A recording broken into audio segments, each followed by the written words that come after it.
had some big free throws down the stretch. What can you say about the shots that y'all made in the closing minute? You know, I was really proud for him. You like to see good guys do well. He's a good guy.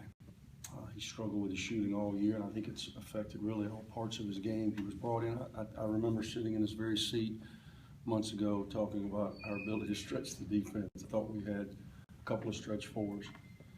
I'm not sure it stretched as far as I would have hoped. To this point, we haven't made shots like this team needs, and especially in lieu of the injuries that we've dealt with Sebas and then Moody and Newby out for a period of time. We don't have much bulk at the basket. We don't have anybody that can replicate what Sebas brought us as it relates to low post scoring. So that puts even more of a premium on our ability to make shots from the perimeter out of that power forward slot. And last night, Tomas stepped up in a huge way.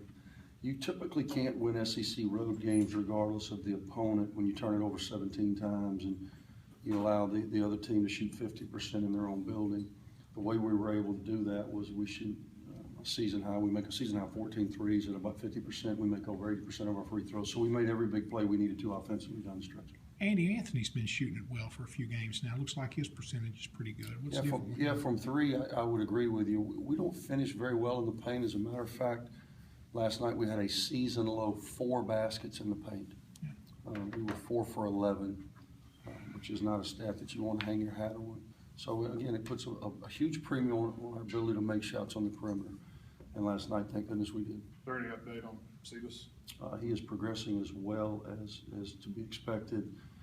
The next stage for him, and everything that has transpired has been scheduled. Now, I'm not always up to schedule on the schedule because it changes based on what the doctor sees.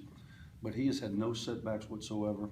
Obviously, we're proceeding with extreme precaution based on the injury and the eye and his well-being long term. He's itching to get back. So we're in the final stage now. We don't know what's going to happen by Saturday. A lot of it will be dependent upon what happens in the next 48 hours. But more than likely, next week will be the first opportunity for him to get clearance, at which time we'll proceed based on what he's able to do. How limited is Moody right now? You know what? I don't know. It's hard to get a clear answer.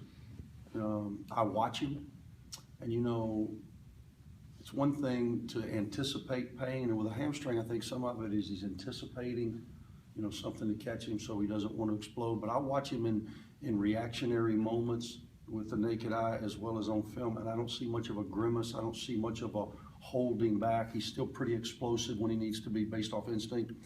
I don't think he's 100%. Some of that is physical, some of it is mental, but I do think he's making progress day in and day out. What are you seeing from this Vanderbilt team? Man, they're good.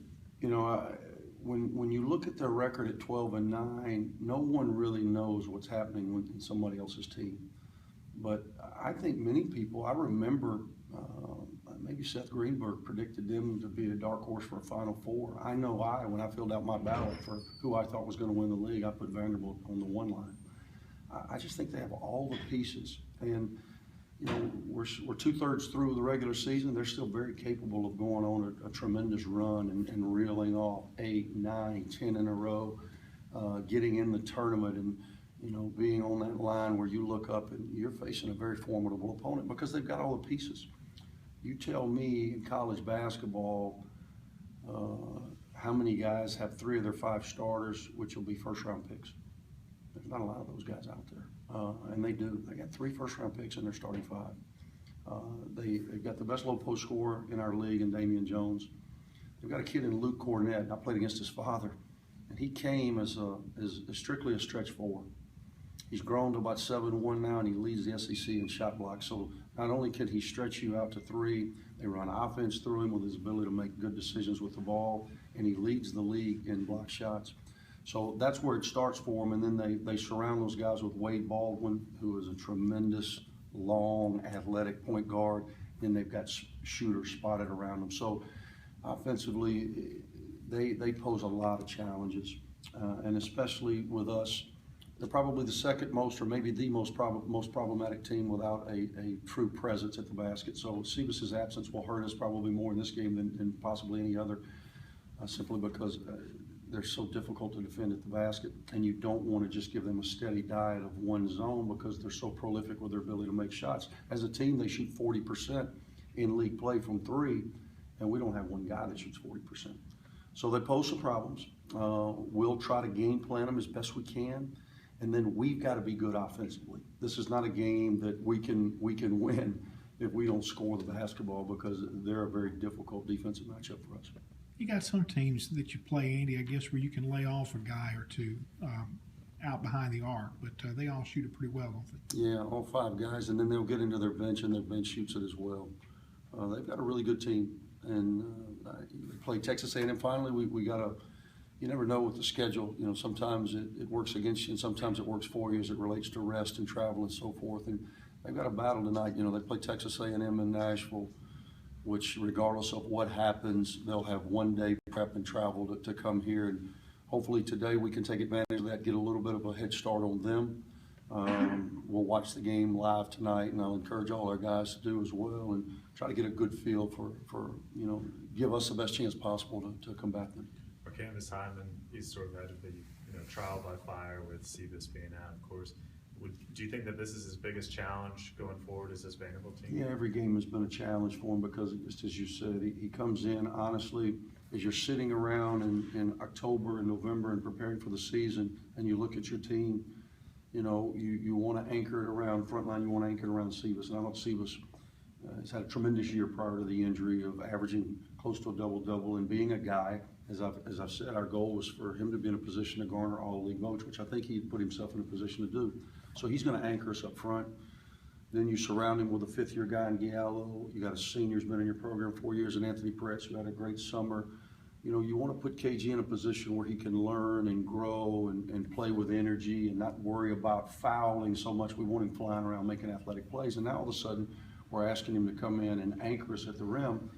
Now Moody's not as explosive, so people are trying to really stifle his penetration, and it leaves KG open at the basket. And I think Moody's doing a really good job of delivering the ball. KG's had moments like against Auburn where he had a double-double, 19 and 10. Very few freshmen that I've coached are able to do that in an SEC game, so it shows great promise. And then he has moments where, again, he has bobbles and he may be a little bit out of position. He fouls sometimes too much, and that is so problematic based on our current personnel. But I'm really proud of the way he's come forward. He had a rough first half last night. I went to the nameless one. You'd be amazed at how many texts I got after the game of friends of mine saying, "Hey man, I'll chip in if you guys want to put his name on his jersey." So we may put a few letters on his jersey. But I thought he came in and gave us great minutes, you know, and tried real hard. And he's another body, and he works, and he's typically where he's supposed to be. But then in the second half, I thought KG was tremendous. You know, the game was back and forth, back and forth. Missouri was making threes. We were making threes. We're up 10. They're up 6, back and forth, and KG made a couple of huge plays down the stretch. A runner in the lane, got to the foul line, made 2 big free throws, which he was unable to do in his first outing when we thrust him in it against South Carolina a few weeks ago. So I think he's made huge progress, which is going to, once we get Sebas back, I think it's going to really help us. You know, what is now a bit of a weakness on our team may become a strength.